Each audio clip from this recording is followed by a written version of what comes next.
now Meet the Bunnymen replaces our advertised programme. Liverpool, summer 2001, and a rock and roll band is about to take to the stage at LIPA, the Liverpool Institute of Performing Arts. They're a local band formed in 1978 that have never strayed from their roots.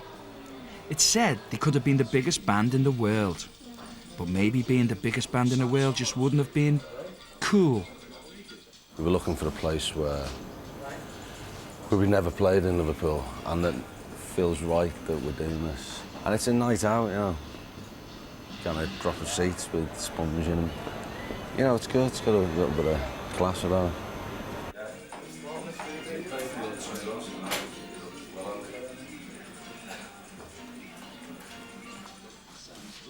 The name of this band is Echo and the Bunnymen.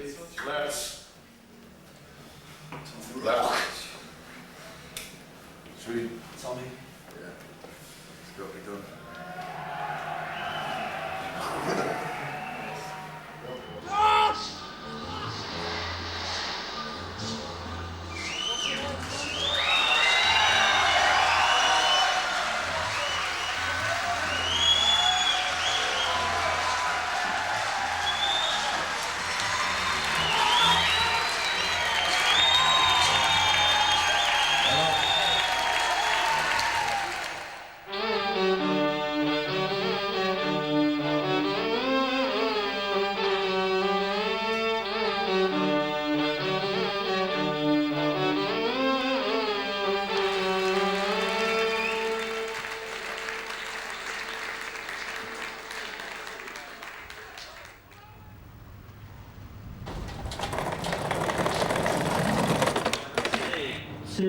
It's the 16th of August, and technical rehearsals are underway in the Sir Paul McCartney Auditorium at LIPA.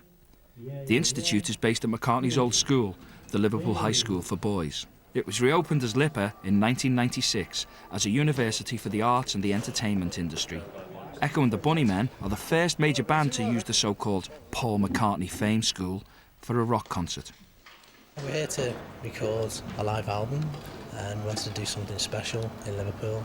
Bunnymen are always renowned for sort of playing special, weirder type venues, and we come across this and it was perfect. So we decided to do 2 nights here, and the facilities upstairs to record it as well. So that's what we're here for, really.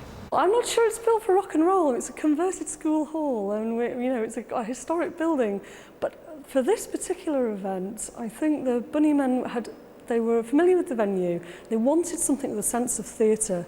This is not necessarily a completely straight rock and roll gig. I think with all their work, they have an amazing sense of drama in their music, and that's really why they chose such an out-of-the-way venue, in a sense. They wanted something that was different. It's an event rather than just a gig.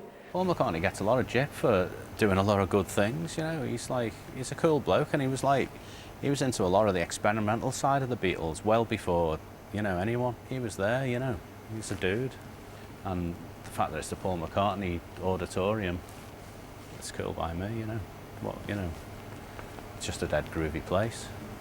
I really like it. I mean, we wouldn't be playing it if we didn't like it. We were looking for a place where we never played in Liverpool, and that no one to my knowledge has played there of any kind of note, which is no offence, hopefully, to anyone who has played there of no note.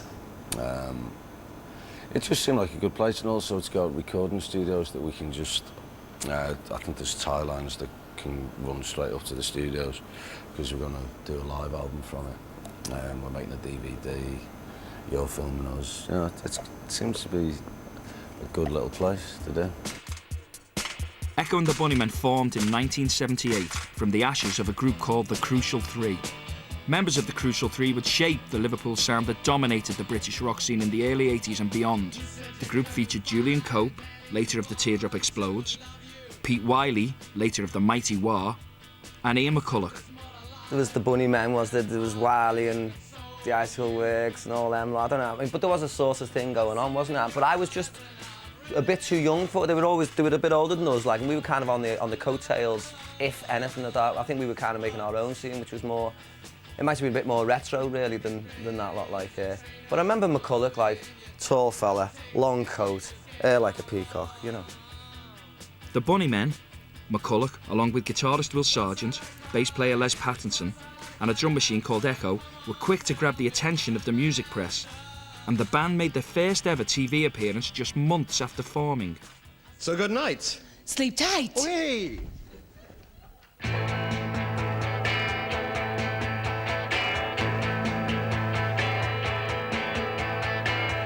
Can you hear it? The sound of someone thinking, hearts beating on the merry-go-round tonight.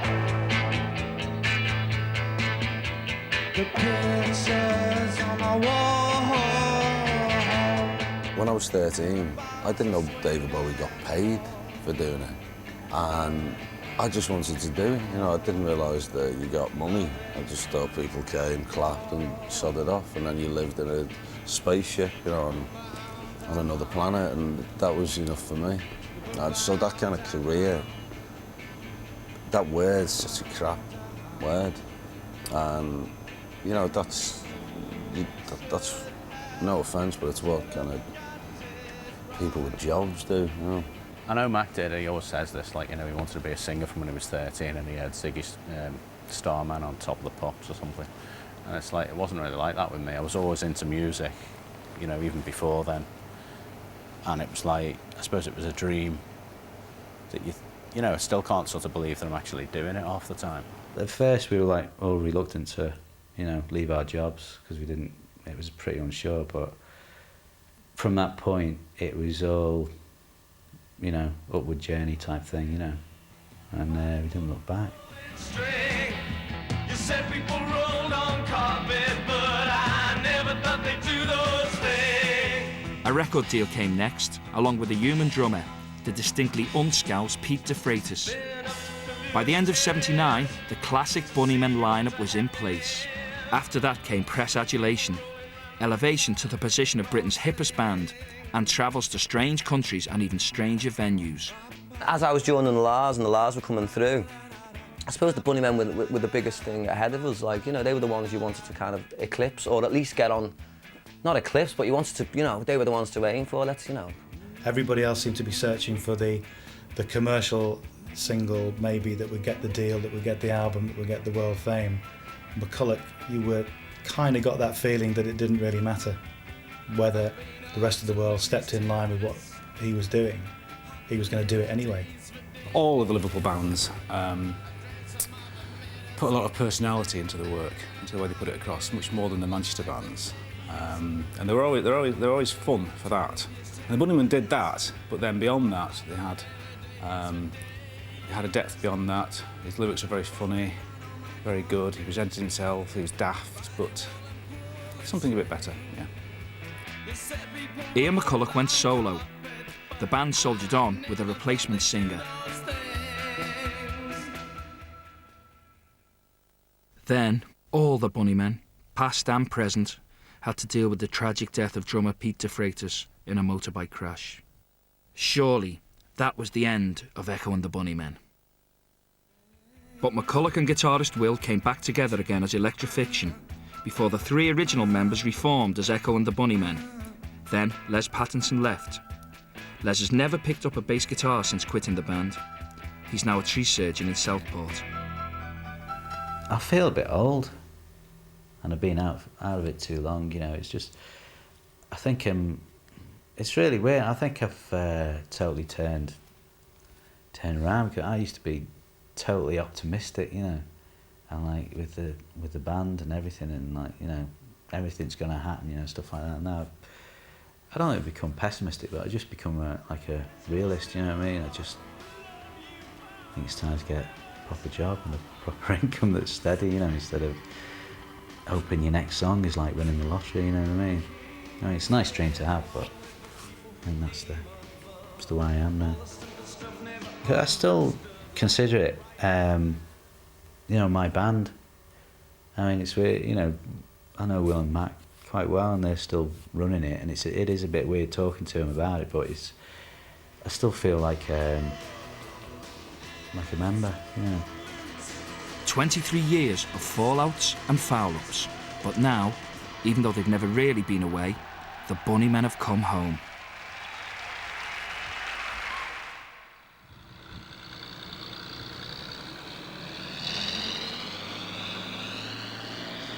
Back at LIPA, rehearsals are now running about 4 hours behind schedule, and there's still no sign of the band's enigmatic lead singer Ian McCulloch, the man described by his own manager as a 24-hour-a-day rock star.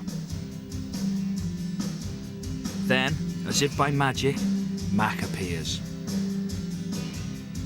We're a 70s band, steeped in CBGBs, kind of New York rock and roll, not pouncing down, waving flags and wearing cowboy hats, you know.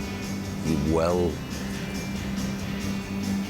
kind of taught in the lessons of what makes great rock and roll and what makes great bands by growing up with the Stooges and the Velvet Underground. And that's kind of the band, the type of band we are, I think. After a trial separation, it appears the Bunnymen and the press have got back together again.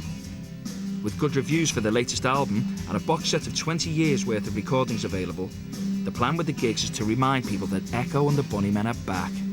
And they want that reminder to be delivered from the stage of the Liverpool Institute of Performing Arts.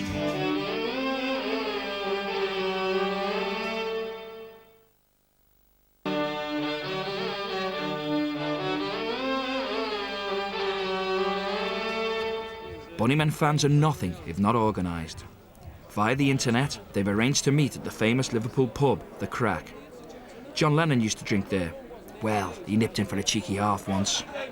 The fans have come from as far afield as Japan, the USA, and the Wirral. I saw them on MTV, and I was totally blown away.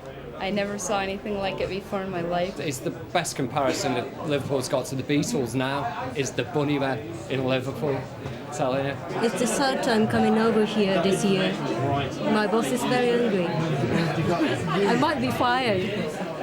They're always worth it, because they're the best band on the planet ever.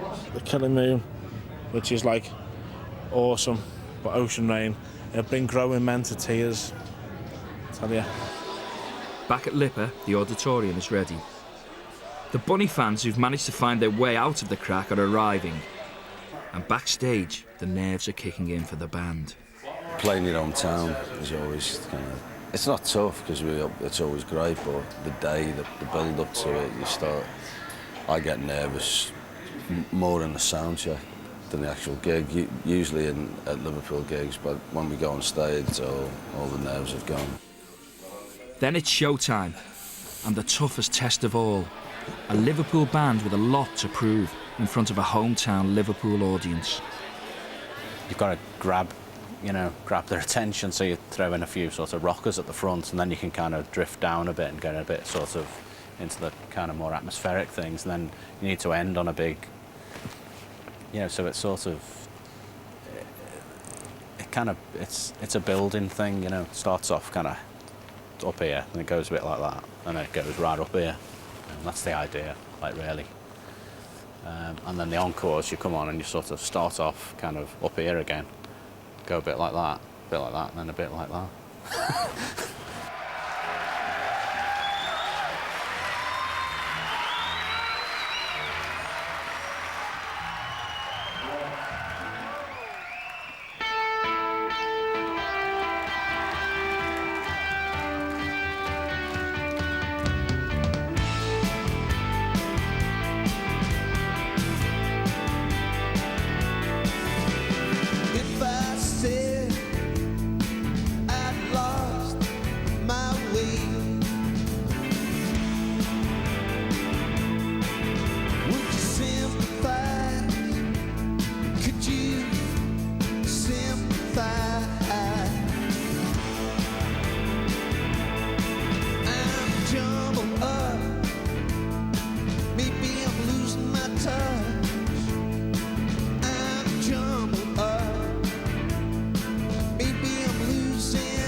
But you know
The real key songs to our lifespan resonate now, like Rescue or Over the Wall.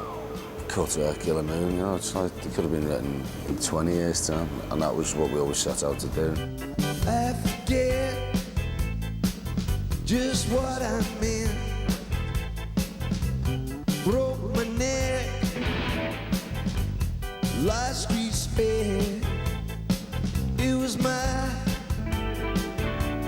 fall from grace. It was my tiptoe clips. I'm sorry lips, and I'm sorry grace.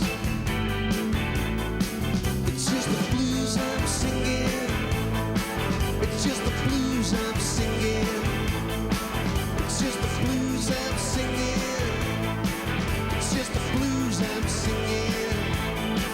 Is this the blues I'm singing? Is this the blues I'm singing? Is this the blues I'm singing? Is this the blues I'm singing? You bet. Thank you. In the LIPA dressing room, manager Peasy finally gets to sit down after a nightmare last few days. It's been crazy, been mad, but great at the same time. It's been really good. And, you know, that's what it's all about, really, isn't it? Yeah, sounding great. People like Ian, you know, he won't talk to you for a couple of days here because he's doing his thing, but after that, he'll say, nice one, and Will, and all the others as well, you know. But it's a big team effort, it's not one person, it's a massive team effort, and we're all part of the team. I mean, you know, it's just all about them going on and playing songs, really. We all love it, and that's the main thing. You know, we're all doing it together to make them sound like that. Lips like sugar, sugar kisses. Lips like sugar, sugar kisses. Lips like sugar, sugar kisses. Lips like sugar, pretty sugar, sugar kisses.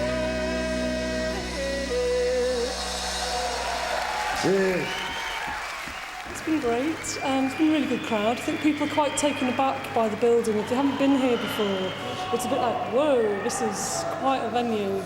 But yeah, it's great. Really good crowd. They're having a great time. Not too loud for it? No, I love it. But I think some of the staff are wearing earplugs in there 'cause it's loud. But it's great. It's great.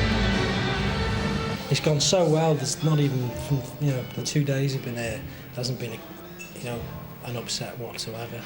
It's been frightening because it's been so good. Hard work, but it's been fantastic.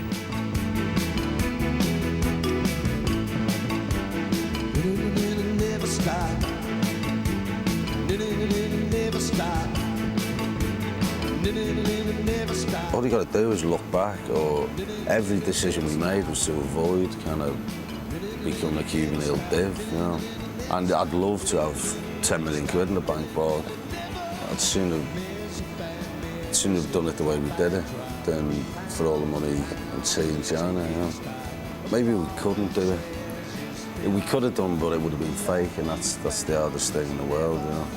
If you're born a fake, it's no problem, but to become one is really hard. That's probably why we're still, you know, still paying the rent. The love you found was never stop. Never stop. Never stop, stop.